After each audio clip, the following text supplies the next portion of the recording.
Hey Toonie, or Manic as I was called when I first started this challenge back. Just a quick message before the video. This video has been really hard to finish due to a lot of the last tricks that I did in the later levels to get extra gems being really poorly organized by me in lots of different folders, missed and matched. So it's taken me a really long time to find out what goes where.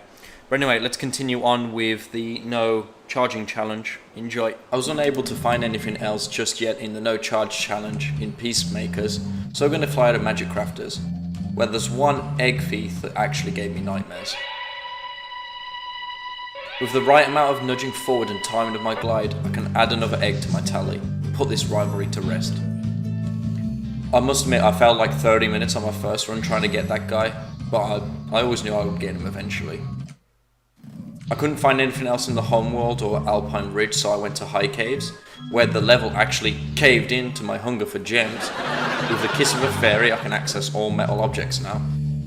With the perfect execution of platform timing, I go across this chasm, and I somehow make it to one final chest, which contains 2 extra gems. God, yeah. Trust me when I say this, like I've tried going through the front door and it wasn't possible. Finally, I'm going to skip Wizard Peak and head straight for Blowhard. Neglected 5 pesky gems just sitting there. Blowhard, more like suck hard. Should have gone to Specsavers, eh Spyro? That will about do it for Magic Crafters, so I'm going to get out of Blowhard and make my way to the Beastmaker's world. Alright, I'm up to 77 dragons. Here we go, the Beastmaker's world, and I'm going to skip forward to Misty Bog. This is another case of me being dumb. Maybe you could say that the mist clouded my vision as I neglected this. 5, 10 gems, just right there.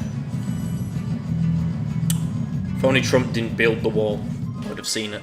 You could say that my perfect run on Misty Bog went straight down the toilet. Fast forward again to Dreamweavers. We're going to enter Dark Passage first, which happens to be Mickey J's favourite level, just for the name alone. And we're going to try and convince Legolas over there to help the turtle quiver in fear to give us some extra gems. A neat little trick which will help us get through the armoured enemies anyway. This isn't the only instance we can use it though. We're actually going to kill this other Legolas, and the 2 turtles here are going to finish themselves off in a blaze of glory. Hell yeah, that's an extra gem. And okay, we're going to end Dreamweaver's Dark Passage with 458 gems. Wasn't such a nightmare after all.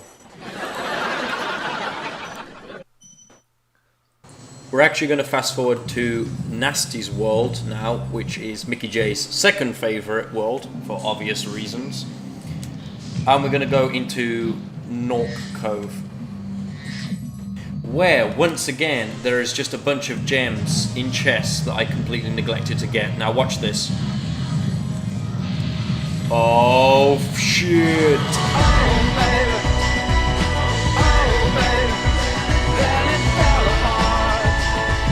Okay, watching back through my old footage, there are a few instances where I do accidentally forget that I'm doing the no charge challenge and go ahead and charge them, but it's always stuff that I could have got with Flame anyway. So this next trick is one of the crowning achievements of this run. My lofty ambitions actually paid off, and I managed to use the head jerk jump that I legalized all the way back in episode 1 to get over to this area, get some gems and a firework crate. Now I do actually accidentally charge into the firework crate because I'm just so excited that the trick actually worked after about an hour of trying. But I could have still gotten that with Flame alone, and so it stands as legal. Now, rather than go forward with the Dreamweavers and Nasty's world, we're actually going to go back to Treetops, where I missed an absolute abundance of things. And I'm going to take you through everything I missed. Well, not everything, but most things that I missed. There are a few extra things that I missed, which I'll go into later. This part of the video goes through quite a good amount of things. there's actually whole sections of the level that I figure out how to get access to on this particular part. This area over here, I can't believe I didn't think about trying this. It's just a simple glide and you get over here and there's enemies, there's chests, there's actually a lot of missed gems here. A lot. Pay attention to that purple thief as well, because I do actually get him at this kind of point, but I forgot to add it in chronological order, so you will see me get that thief a bit later.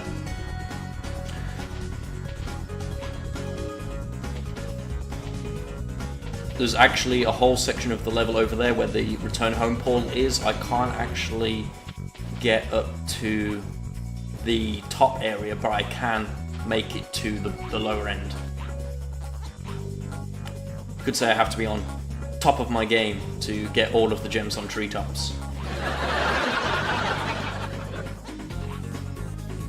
Okay, so I can't get there from the lower end of the ramp. I did actually try a bunch of times, but I can, if I glide to the correct spot, actually hit the trigger point for the whirlwind, and then it's just a case of turning around, complete U-turn. As you can see, I can't quite get up to the top end, but I can get down here and get all of these gems and fan mail chests. At this point, I've now got everything I can in this area, so I'm going to need to backtrack. But as you see there, I actually tried that about 100 times, and there's just no way I can get up to the top end. So I'm convinced that that's not possible. We're going to go back to the very beginning of the level, re-trigger the level, so that we can re-trigger some of the events that I need to happen. So one of the amazing things about this level is you actually can't get everything in one run around. You do need to have certain things trigger. Oh, get the bejeebers kicked out of me. So I mentioned earlier that the Dreamweaver's Lofty Castle trick was one of my crowning achievements. I then almost one-up it as I find a way to get an extra dragon and a bunch of extra gems. I literally thought over there would be impossible to get to, but using determination you can actually get over there without even touching the speed ramps. There's a hitbox on this podium that's pretty wide, but if you jump around you can actually edge your way to the left, and with a well-timed glide here I can do the exact same trick that I used to get to the last platform where the return home portal is. Just glide into the whirlwind, I can do a U-turn again, and I can get gems, dragon, and I think it's the gold thief. Yeah, it's the gold thief.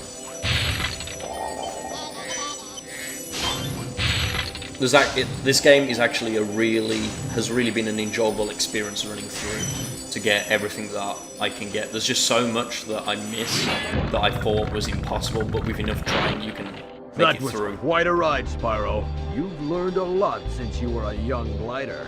Yeah, well you could have found an easier spot to get stuck. Thank you for that, Jed. You did get lost in the worst kind of spots, particularly with my challenge runs. I had to really rack my brains to think of a way to get over to you. And luckily for me, this thief doesn't have a lot of places to run to, so I can actually just walking speed catch him. Arguably one of the easiest thieves apart from that one that just stands there. Subtle foreshadowing for that one thief that just stands there. And using the whirlwind I can get over to this part of the level, which again I thought was only accessible through the speed ramps, but I didn't take into account if I could successfully get to that whirlwind I can actually get a bunch of gems and a bunch of chests. Just check over everything on this area. Oh, I might as well go clear up completely and get the lives. Since the lives don't respawn, it's a bit of fun just getting more.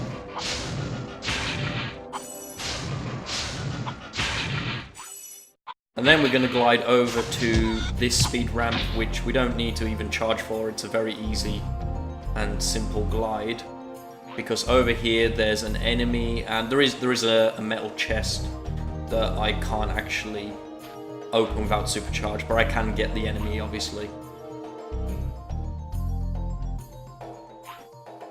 One of those kangaroo style guys that just jackass kick you. We get another life as well for our troubles because we do lose a lot of lives going through this stage. Is that everything? Oh, nearly did the dumb thing of forgetting those 2 chests. And yeah, I can't get that metal chest, so that concludes a bunch of things on the level. But there's one more, and as I said, it's out of chronological order because I forgot where exactly this happened. I'm actually going to glide and get that red thief before he has a chance to run away. So that's great. That's a lot of stuff done on treetops. There's another thief though that will not escape my wrath.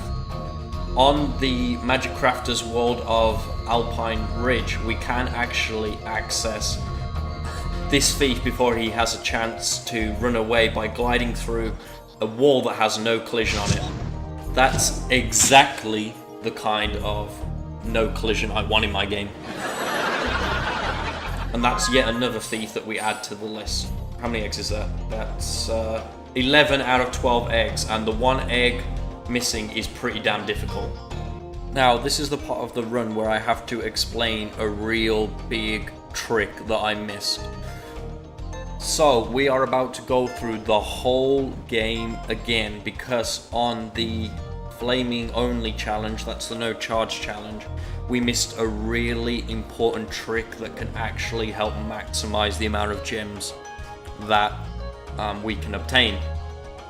This trick is the fan belt chests, the ones that you flame and flame 3 times and eventually they explode.